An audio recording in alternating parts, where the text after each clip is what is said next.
Hello and welcome to From the South. I'm Alejandra Garcia from TeleSUR Studios in Caracas, Venezuela. We begin with the news. Stay with us.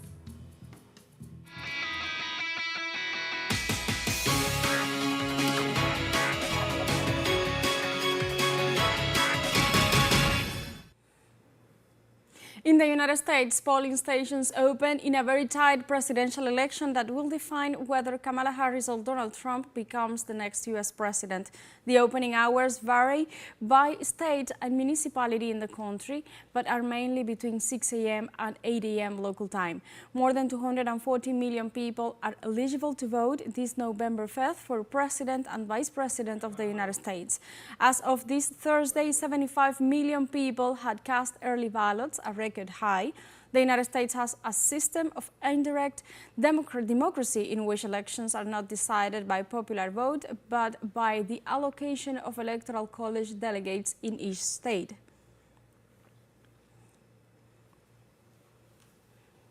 In this context, candidates Donald Trump and Kamala Harris won the same number of votes in the northeastern town of Dixville Notch. The community of 6 gave 3 votes to Trump and 3 to Harris. In 2020, incumbent U.S. President Joe Biden won a 5-vote-to-0 victory over former President Donald Trump.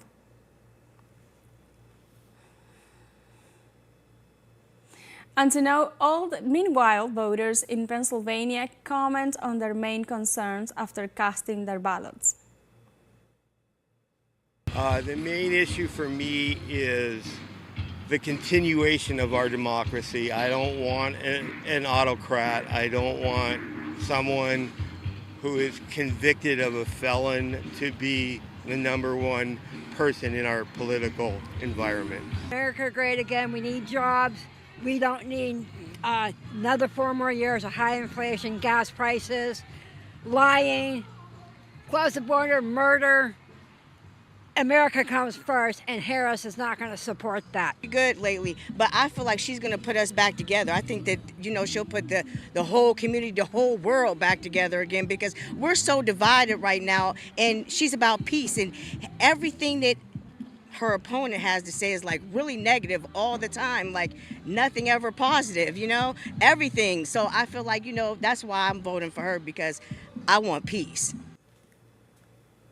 In Phoenix, Arizona, a crucial swing state, voters expressed their reasons for voting and their general feeling regarding the electoral process.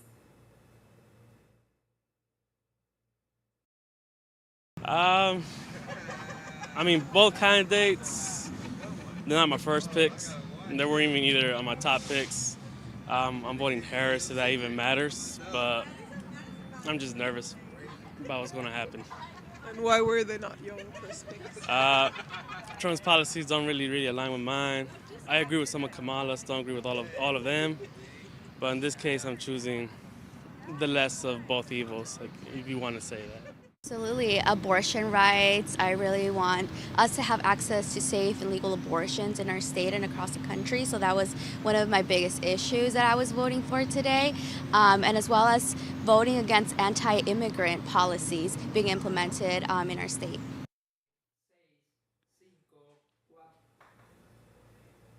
Former President Donald Trump cast his ballot in Palm Beach, Florida. After exercising his right to vote, the presidential candidate expressed his pleasure at the number of Republican voters lining up at the polling stations.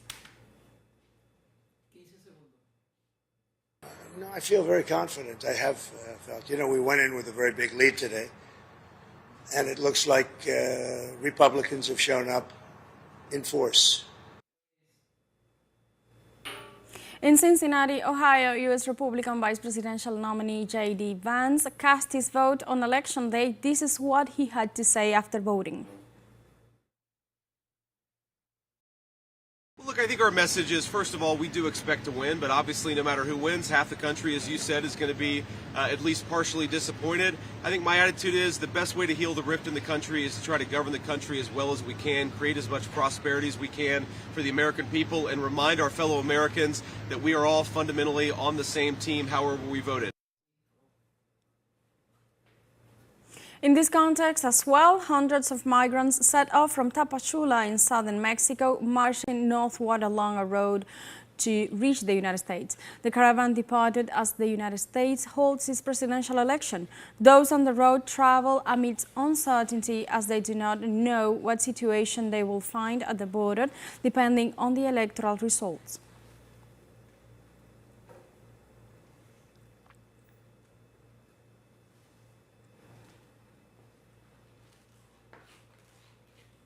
To know all the latest information on this election day in the U.S., we contact Carlos Montero, TeleSUR's special envoy to Washington. Hi, Carlos. What can you share with us at this hour? So far, so good. The poll, they are going to close in a few hours, and the question is when we are going to start to know the first exit poll. It was election day with a lot of stir, a lot of stake, people are worried what's going to happen, but there were not big incidents. For instance, here in Washington, in the Capitol, museum very close to where I was, a man was arrested with a flare and a gun, but it was somebody who has some kind of mental issues. The police is saying it was nothing to worry. There were also some minor incidents in different voting places all over the country, but nothing to worry. Let me talk about the candidates. Kamala Harris, the vice president, who closed last night her campaign in Pennsylvania, exhorting his followers to vote for her, to asking for a new America, America without hate, America where we can love each other. And she's here already in the Capitol. She's going to wait for the result in Howard University. Howard University is a university that she studied a long time ago. She was a freshman there, and that has an important symbolic value for her. On the other hand, Donald Trump, who closed the campaign in Michigan last night really late, 2 o'clock, I was waiting for him to see what he was going to say in the closing, and really I had to wait a long time because he finished 2 o'clock. He flew back to Florida, and his headquarters, he's going to waiting for the result in one of the resorts he has in Florida. And he has something really interesting in this world. We talk so much about social media. Elon Musk, the owner of X, he's been promoting very strongly Donald Trump. He's going to be with him. They are going to be together, and they are going to be sharing information that you, me, and a lot of people write on X, or former Twitter. So what I mean, he's going to have information beforehand how the USA they are reacting about the election. But we have to wait, like I was telling you before. No big incident here in the Capitol. It's a beautiful day. Something about when Donald Trump went to vote, he voted this noon in Florida, close to his headquarters. He said, I don't think it's going to be any trouble. They were asking about a measure that is in Florida about abortion. He didn't want to answer that question, how he voted. And he was really, really calm, different than last night when he really showed his age. He was a little bit upset. I don't know why, but he wasn't himself. And this morning he was a little bit more upbeat, and he said he's going to wait, and he believes he's going to win this election. And they asked him, and what's happening if you lose? Your people are going to accept the result? And he said, yes, of course they are going to accept, but I'm going to win.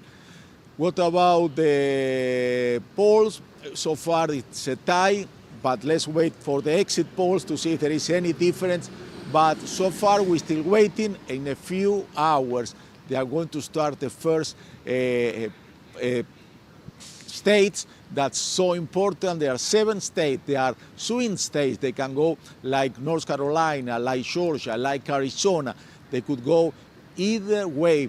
Philadelphia, so important. So let's see what's happened there, and we are going to have a better idea of this election that's really is historic, important, something we've never seen before in this country, a campaign like the one we had that finished last night and the election like today. But so far, this is the formation we have right now, and we are going to go back with you for the moment and come back in any minute. We have new information. Thank you. Thank you, Carlos, for all the first-hand information on this crucial event. We will keep in contact for sure.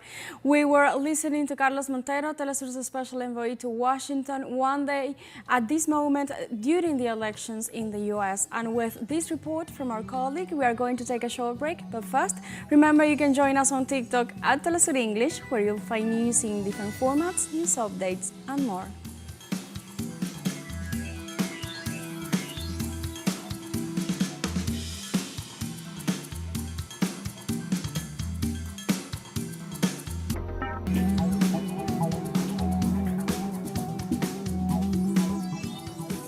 Welcome back. In Venezuela, at the closing day of the World Anti-Fascist Parliamentary Forum, the Vice President of Venezuela spoke out against the unilateral coercive measures imposed on 30 peoples worldwide. 300 international participants from at least 17 nations have been discussing about the plans of action to combat fascism and how the peoples globally have faced the different ways of domination, aggression, colonialism, and extermination. In addition, the Venezuelan people has arranged the meeting to respond to the far-right brutal crimes triggered after the July 28th elections. In the encounter, the Vice President of Venezuela, Delcy Rodriguez, recalled that the United States and Western countries have imposed over 37,000 unilateral coercive measures on 30 peoples and nations worldwide. Let's listen to her statements.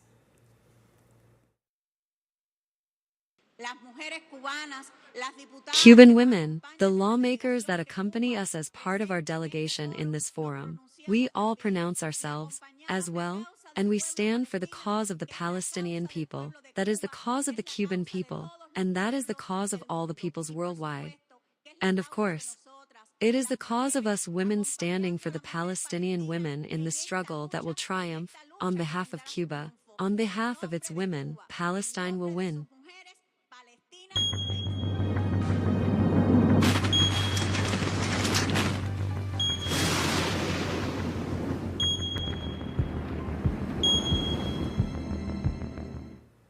The Prime Minister of Spain, Pedro Sánchez, declared Valencia as a catastrophe zone and announced funding for affected families in that community a week after the Dana weather event. The Council of Ministers decreed areas severely affected by the civil protection emergency for the territories hit by Storm Dana. In this regard, they designated the first package of measures to help 78 municipalities. Likewise, the financing could be extended to other communities due to the magnitude of the devastation caused by Dana. In this context, dozens of local victims described the authorities' management of the crisis as poor due to their slow response to the emergency.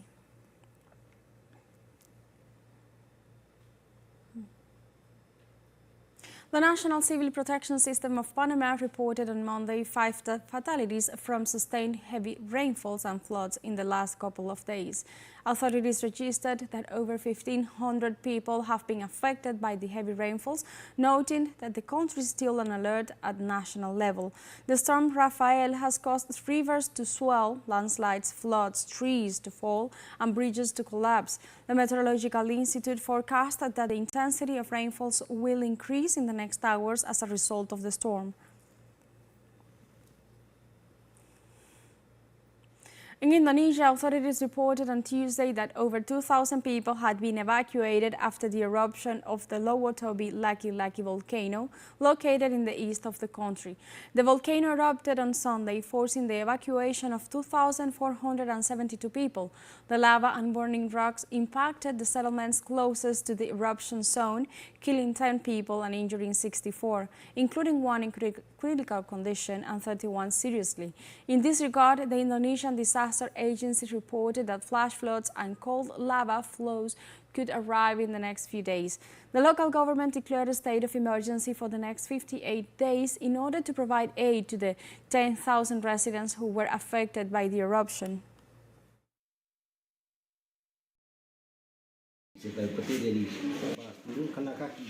I heard a loud thunderous sound and, as I ran, rocks fell on my feet. They were hot stones and ashes, which burned and hurt my feet, causing blisters and heavy bleeding. The falling rocks also hit my head, but I managed to help another victim. In western Indonesia, the Riau Natural Resources Conservation Agency announced on Tuesday the birth of a female baby elephant at the Bulu Sina Eco Park on Sumatra Island.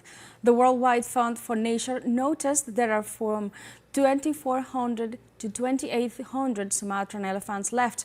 Thus, they are considered as a critical endangered species as a result of habitat loss, human-wildlife conflict, and poaching. Regarding the newborn calf, vets are providing her and her mother vitamins to boost their immune system and appetite. The head of Riau Conservation Agency shared his views on the health of the elephants.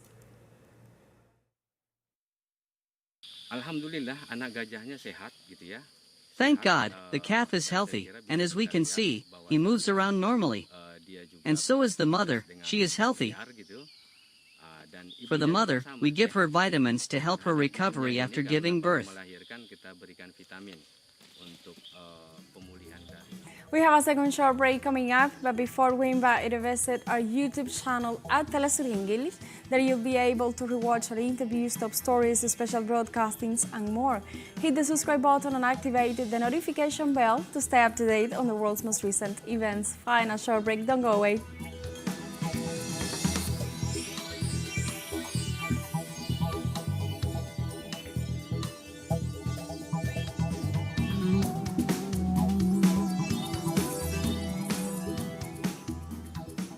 Welcome back to From the South. U.S. citizens are deciding who will lead the nation in the upcoming 4 years. And to offer more context on this key event, we contact Yvonne Tellez, international law expert. Hi Yvonne, welcome to From the South. Hello, good afternoon. Happy to be here. Thank you for your time. So businesses near the White House are boarding up store windows and putting up security fences in preparation for possible unrest around the election. Do you think the U.S. is on the wake of another violent power transition? Well, it is true that we are facing some different elections in the United States due to different factors. However, I don't think that the country will go to some violent riots. There's a big and an evident polarization between the population, but I don't think that we can actually talk about violent riots. I think it's just this is the result of the conflicted, or maybe as I said before, the polarized atmosphere, the polarized scenario that United States citizens are facing at the moment. But I'm positive that this will not end in violent manifestations in the end, just the normal manifestations of people supporting their candidate. As you mentioned, this election day has been marked by a high polarization. At this hour, the winner remains being a big question mark. Why are the U.S. citizens so divided?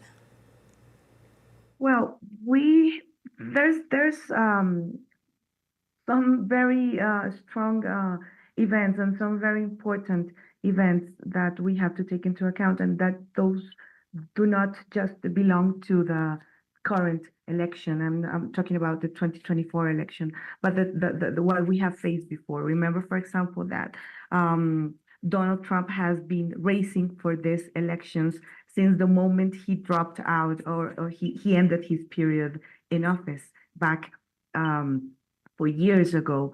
Then we have, for example, these just 170 days of Kamala Harris running for president when Biden dropped out from his election, or from his candidacy. So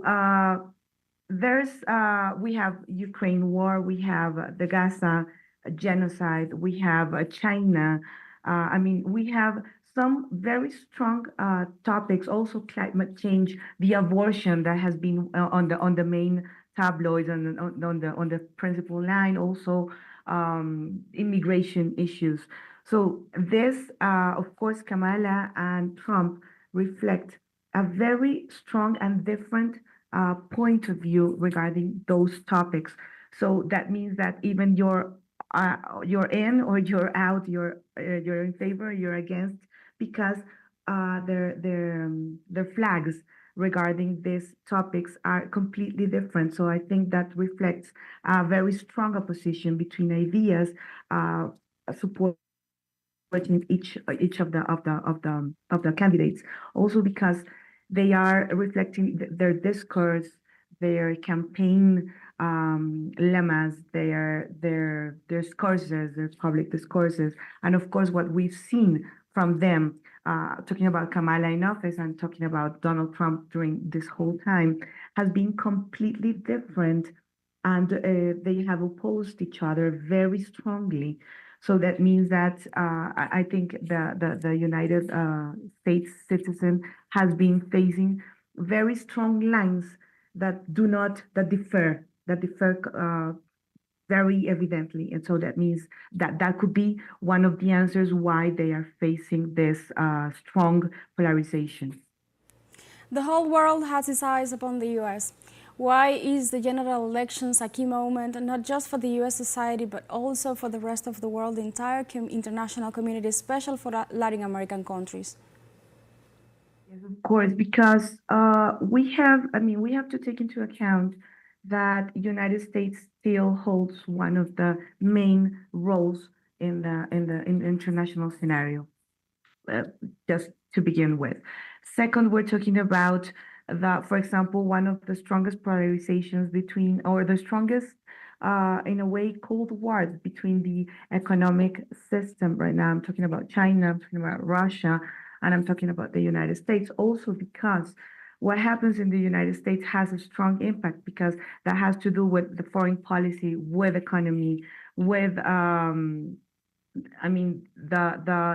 those key elections we're talking about, also the country's global alliances, and even those existential questions, for example, just for the future of the American democracy, and also for the entire planet. I'm talking about, for example, the policies regarding the climate change mitigation processes that that countries are supposed to go in favor of.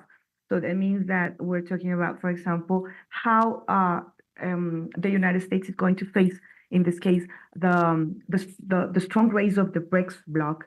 How is the United States going to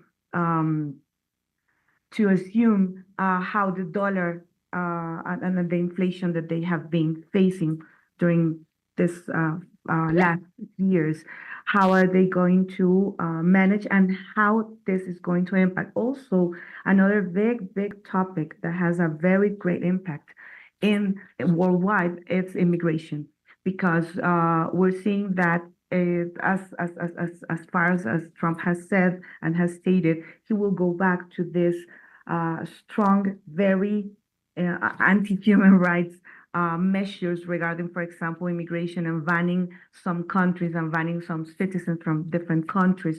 So that means that will be, it will have an impact not just on the regular migration processes, but also on the economy, and not just the economy of the United States, but the economy back home, where people and immigrants go work in the US and send back their money to their home country. So there's a lot of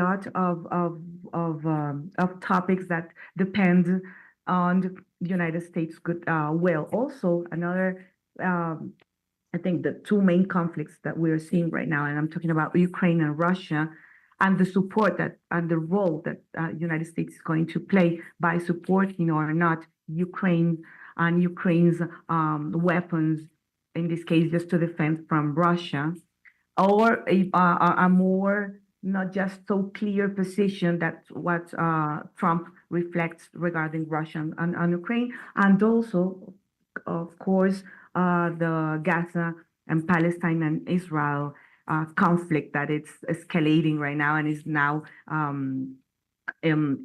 involving more countries. So that means that either we see how the United States is going to support Israel, because if this strong support from the United States continues to Israel, that means that the Palestinians and the whole region will probably see an escalating of the conflict, even a more tragic one, a more dangerous one, a more serious one that as we've seen right now. So it has a great impact what is happening today in the United States.